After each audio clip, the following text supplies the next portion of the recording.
이 불안은 아마도 지난 밤의 꿈, 괴로워하다가 잠에서 깨어나게 만든 그 꿈 때문일 것이다. 물론 실제로는 있을 수 없는 일이지만 시간이 거꾸로 돌아가서 내가 다시 15살 아니면 16살이 되는 꿈이었다. 어린 시절로 돌아간 나는 강가의 물레방아 옆 바위에 올라서서 하늘을 쳐다보며 서 있었다. 무언가 얘기도 했다. 오래전에 사라져버린 예전의 높고 날카로운 목소리 그대로였다. 얼굴은 아직 윤곽이 완전히 잡히지 않아서 코가 너무 작았고 손은 너무 컸다. 아직 크는 중이라 얼굴이 지 모습이 아닌 것을 그대로 느낄 수 있었다. 반은 재미있고 반은 겁에 질린 상태에서 꿈에서 깨어났다. 30살이 넘은 내가 제대로 다듬어지지 못한 풋내긴 예전의 나를 비웃는 것 같았다. 그렇지만 그 다른 나 역시 나름의 이유로 나를 흉내내며 서로 비웃는 것 같았다. 그러니까 우리 둘이서 서로 흉내내며 비웃은 것이다.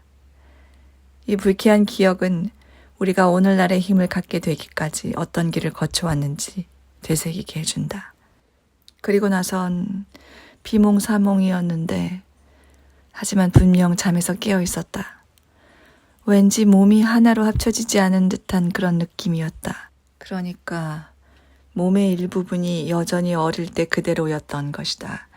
머리가 다리를 비웃고 다리는 머리를 비웃으며 손가락이 심장을, 심장이 뇌를, 코가 눈을, 그리고 눈이 코를 비웃는 것 같았다. 내 몸의 각 부분이 잔인하게 서로를 마음껏 조롱하면서 격렬하게 날뛰었다.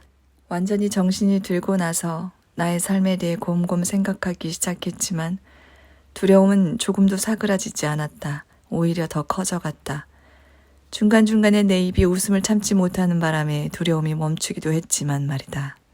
어쩌면 멈출 때마다 커진 것일까. 인생을 절반쯤 살고 난 때에는 나는 무언가 불길한 숲속에 발을 들여놓은 셈이다. 엎친 데 덮친 격으로 녹색의 숲이었다.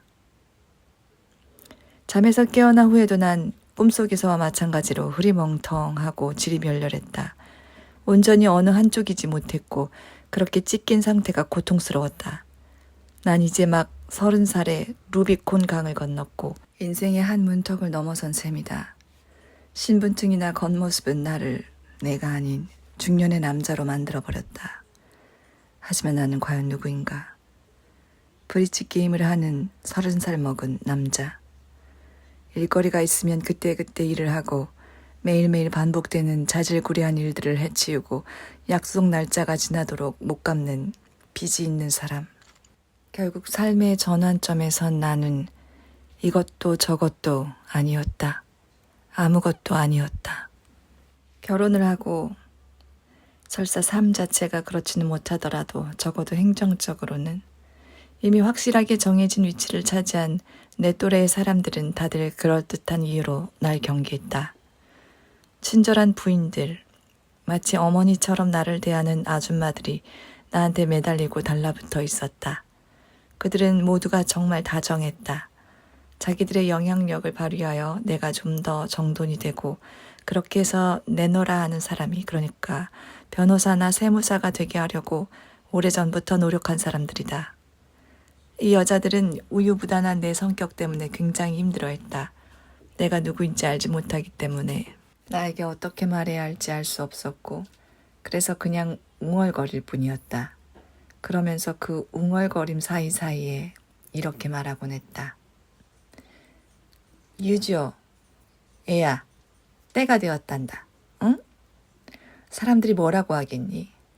예술가가 되기 싫으면 적어도 여자들이 잘 따르는 남자라거나 말을 좋아하는 남자라든가 뭐 그런 거라도 되어야지. 적어도 뭔가 애착을 갖는 게 있어야지. 뭔가의 애착을 가질 줄 알아야 내가 사회생활이나 인생이 있어서 성숙하지 못하다고 한 사람이 옆 사람에게 귓속말로 속삭이는 소리가 들리고 그러고 나면 나 때문에 머릿속에 구멍이 뚫린 듯 괴로운 두 사람은 나의 그 문제의 미성숙에 대해서 웅얼거리기 시작했다. 하지만 이런 상황이 영원히 이어질 수는 없었다. 자연이라는 시계의 바늘은 어김없이 돌아가는 것이다. 가장 마지막으로 나오는 이 그러니까 사랑니가 날 무렵에는 정말 깊이 생각해야만 했다.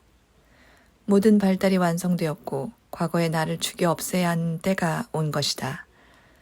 어른이 된 내가 절망에 빠진 소년을 죽여야 하는 때, 허물을 벗고 나비처럼 날아올라야 했다. 흐릿한 안개와 혼돈, 갈팡질팡 터져나오는 것, 소용돌이 치는 것, 흘러가는 것, 야단법석 혼돈스러운 것, 갈대, 그리고 우스꽝스러운 개구리들. 이 모든 것을 떠나야 했다. 이젠 분명하고 다듬어진 형식을 취해야 했고 머리를 빗고 매무새를 정돈해야 했다. 성인들의 사회생활에 발을 내딛고 그들과 이야기를 나누어야 했다. 하지만 나더러 어쩌란 말인가. 나도 애써보지 않은 건 아니다. 노력도 했다. 하지만 결과가 어떻게 될지 생각해 보노라면 어디선가 비웃는 소리가 들려오는 것 같았고 그러면 나는 마음이 흔들렸다. 결국 나는 최대한 스스로를 정돈하고 설명하기 위해서 책을 쓰기 시작했다. 이상한 일이었지만 왠지 스스로 납득할 만한 설명이 없이는 사람들의 세상으로 들어갈 수 없을 것 같았다. 무릇 설명이란 게 결국 더 혼란스럽게 만드는 것일 뿐이라 하더라도 말이다.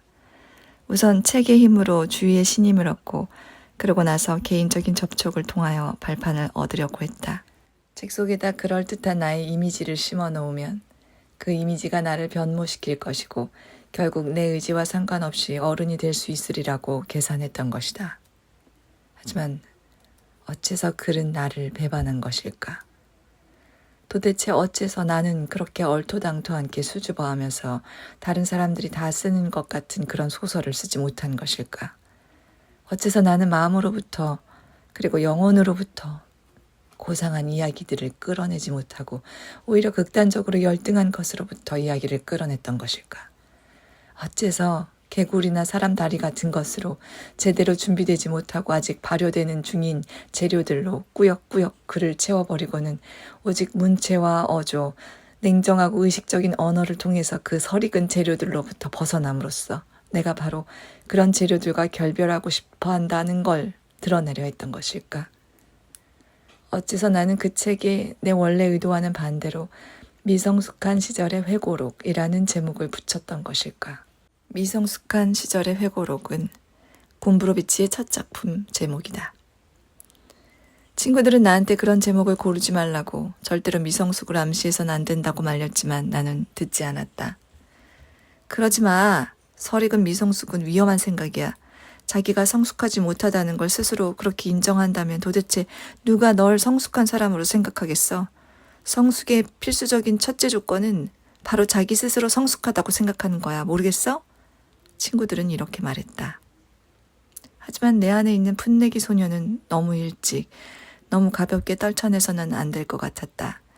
그리고 어른들은 어차피 너무 능란하고 속내를 꿰뚫어 볼 줄 알아서 속지도 않을 것 같았다. 풋내기가 나를 계속 따라다니는 거라면 결국 그 풋내기 없이 나 혼자서 사람들에게 모습을 드러낼 수는 없을 거라고 생각했다. 그러니까 난 심각함이라는 걸 너무 심각하게 생각했던 것이고 어른들의 어른다운 특징을 너무 높이 생각했던 것이다.